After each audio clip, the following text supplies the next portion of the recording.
بسم اللہ الرحمن الرحیم۔ انشاء وائس کے ناظرین کو ہمارا سلام پہنچے۔ ناظرین، جو پورے ملک کو اپنا گھر سمجھتے ہیں، قوم کے بچوں کو اپنا بچہ سمجھنے کے لیے انہیں اپنے بچوں کو نظر انداز کرنا پڑتا ہے۔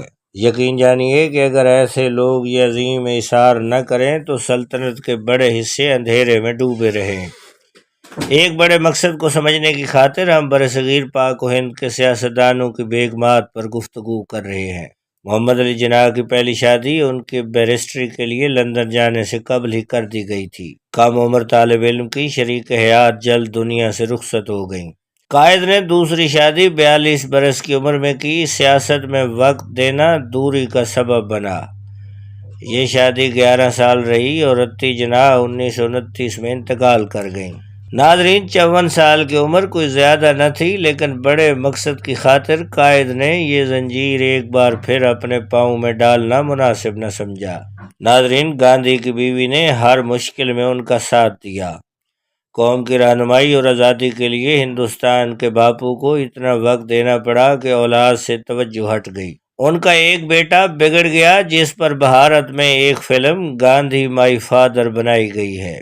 نہرو کی بیوی بھی جلد رخصت ہو گئیں۔ اندرا ان کی اکلوتی اولاد تھیں۔ جواہر لال نے پھر شادی کی زنجیر نہ پہنی۔ علامہ اقبال کے بارے میں ان کے بیٹے جاوید اقبال نے کہا کہ والدہ ان سے کہتی کہ آپ وکالت کیوں نہیں کرتے؟ گویا شاعری تو کوئی پیسے نہیں دیتی کہ گھر کا خرچ چلے، وکالت سے کچھ پیسے ملیں تو چولہا جلے۔ اقبال کی آفاقی شاعری اور مسلمانوں کو جگانے کا کام اتنا عظیم تر تھا کہ بڑے سے بڑے کام سے اس کا مقابلہ نہیں کر سکتا۔ قائد کو قوم کی رہنمائی کے لیے واپس لانا اور برصغیر کے سوئے ہوئے مسلمانوں کو بیدار کرنے سے بھی بڑا کوئی کام ہو سکتا تھا۔ بیویاں وقت کے اس نازک لمحے میں اپنے شوہر کی عظمت سے ناواقف رہتی ہیں۔ بیگمات کی اپنی گھریلو مجبوریاں ہوتی ہیں، جبکہ دانشور خاوند جانتا ہے کہ اس کا کام کتنا لازمی ہے۔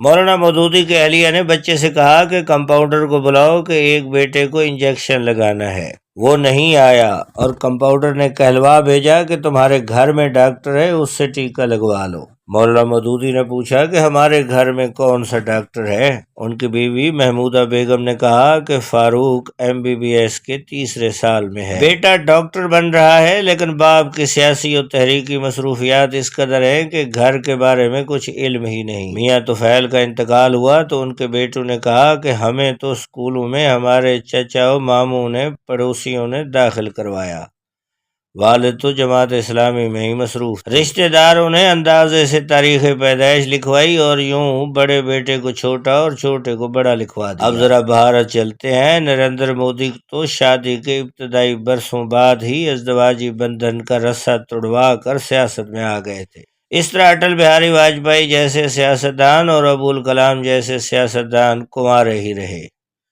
45 سالہ راہل گاندھی اب تک سہرا سجانے سے گریزاں ہیں۔ الطاف حسین اور عمران خان کی ازدواجی زندگی میں یکسانیت ہے۔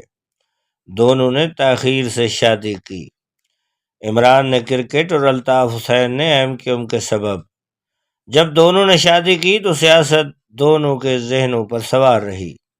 ایک مقصد سے اخلاص نے دوسرے شعبے کو کمزور کر دیا۔ یوں پاکستان کے دو بڑے سیاستدان اپنی شریک حیات سے الگ ہو گئے۔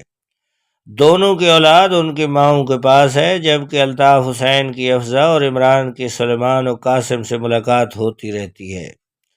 سیاستدانوں کو اکثر ملک و قوم کی رہنمائی کی خاطر اپنی ازدواجی زندگی کی قربانی دینی پڑتی ہے۔ یہ تمام لوگوں کے ساتھ نہیں ہوتا، بلکہ اس میں کچھ خوش نصیب بھی ہوتے ہیں۔ نوابزادہ لیاقت علی خان کے بیگم رانا لیاقت سے خوشگوار زندگی گزری۔ اس طرح بھٹو کی نصرت بھٹو اور نواز شریف کی بیگم کلثوم سے خوشی اور غمی میں ساتھ دینے کی عمدہ تاریخ ہے۔ جنرل ضیاء اور پرویز مشرف سیاستدان تو نہیں، لیکن 20 برسوں تک پاکستان پر حکومت کرنے والے ہیں۔ ان دو سربراہوں کی عمدہ گھریلو زندگی ریکارڈ کا حصہ ہے۔ شفیقہ ضیاء اور صاحبہ مشرف نے ہر موقع پر شریک حیات کا ساتھ نبھایا۔ ہر کوئی ایسا خوش قسمت نہیں ہوتا۔ ناظرین، یہ تھی آج کی دلچسپ رپورٹ جو ہم نے آپ سے شیئر کی۔ اس قسم کی دلچسپ اور تاریخی ویڈیوز کے لیے ہماری آپ سے گزارش ہے کہ ہمارے چینل کو سبسکرائب کیجیے، بیل آئیکن کو پریس کیجیے۔ بہت شکریہ، اللہ حافظ۔